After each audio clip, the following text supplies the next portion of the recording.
This is the host. Today's question is, what happens when a grandparent vanishes? Right now, in homes across America, dinner plates are being set for two, presents are being wrapped for one, memories are being shared with no one, because in the span of a lifetime, countless grandparents have disappeared.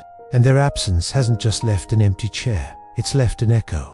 A silence so loud you can hear the questions in it. And as I speak, I want you to listen carefully, because I believe their stories need to be heard. Their stories and ours. First, let's talk about a term I coined, the echo of absence. Imagine your family's a house. Each generation adds a floor, brick by brick, memory by memory. Then one day the middle floor, your grandparent, vanishes. The roof can't support itself. Nothing makes sense. Now imagine you're a child sitting in that house. You don't understand why the echoes are so hollow, why the photographs taken away, why some chairs are pushed under the table, covered with dust. All you know is that a part of you, your heritage, your past, has gone missing.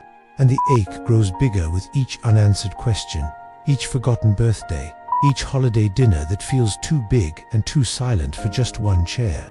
Now, imagine your life in that house. You grow older. Time moves on, but the echo only deepens. The rooms you inhabit change shape, and the silence begins to tell you who you are. You are the child of a missing person. Your parents, well, they're changed by the questions too. Maybe they became overly cautious, almost paranoid. Maybe they withdraw into themselves, finding solace only in old photographs and half-remembered stories. And then there are the whispers in the halls. Other relatives may blame your parent for the disappearance. Maybe your extended family stopped speaking altogether. Or maybe they circle around the silence, asking questions they know won't be answered. Even siblings might turn distant, blaming each other for something that neither did. As you get older, people outside the family may stop asking questions, but inside the walls of that house, the questions continue, and yet you keep living your life. You grow up, go to school, perhaps start a family of your own. But always in the corner of your mind, you know that your childhood home is missing a piece. Maybe you develop hyper-awareness of other people's feelings, knowing what it's like to be different, to have something taken away. Perhaps you become unusually trusting or guarded, shaped by the silences of the past. Some say absence makes the heart grow fonder, but in this house, it does more than that. It changes you in ways you may not even recognize. At the core of this, we're talking about loss. The statistics are staggering. Across the US, over 540,000 people are reported missing annually. That's over 1,400 every day. Among them are a disproportionate number of grandparents. In fact, data shows that elders are the fastest growing segment of the missing population. And it's not just the numbers, it's the impact. The elderly population is disappearing and often overlooked in favor of high-profile missing persons. However, this overlooks the profound ripple effect on families, shattering roots and shaking branches. Think of it like a tree. The roots represent generations before us, the ones that dug deep into the soil, providing stability, anchoring our family's history. Our grandparents are like those deep roots, holding our family tree steady and strong.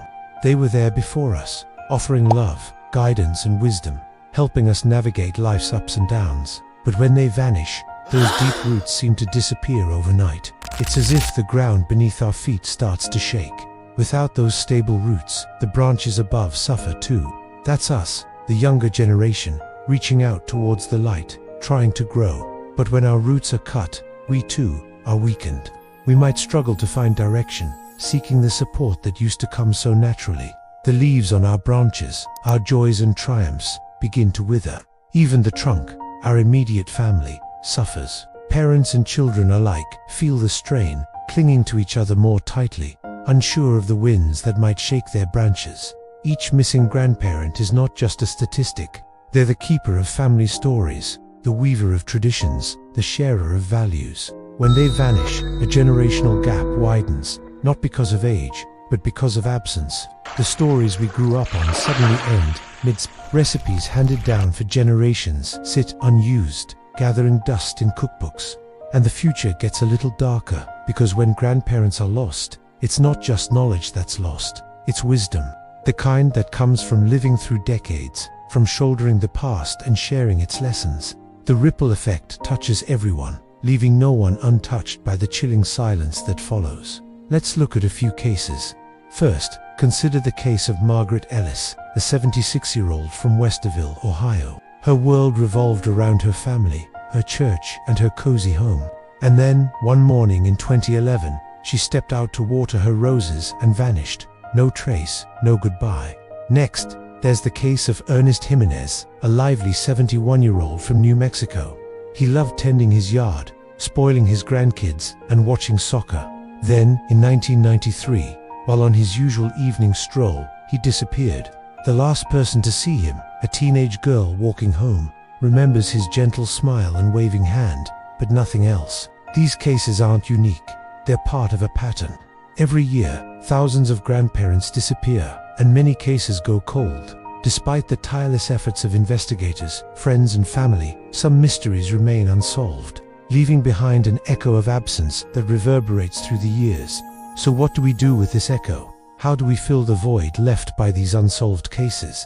For starters, we can increase awareness, understanding the alarming rise in missing elder cases. By shedding light on these stories, we can encourage authorities to allocate more resources, not just for the search, but also for prevention and support. Secondly, education plays a vital role.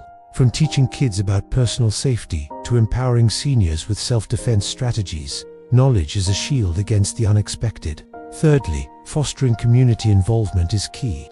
Encouraging neighbors to look out for each other, especially the elderly, can create a safer environment and provide that extra set of eyes needed to spot potential threats. Finally, supporting investigative efforts can make a huge difference.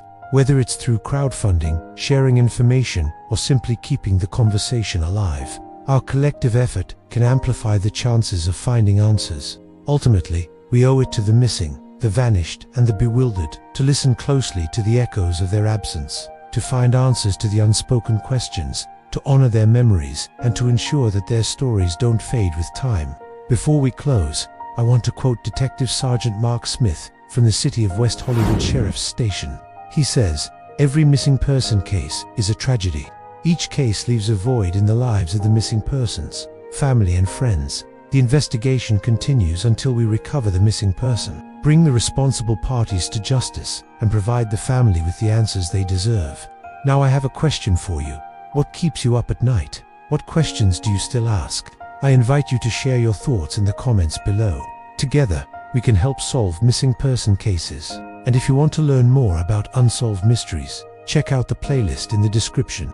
Thank you for watching.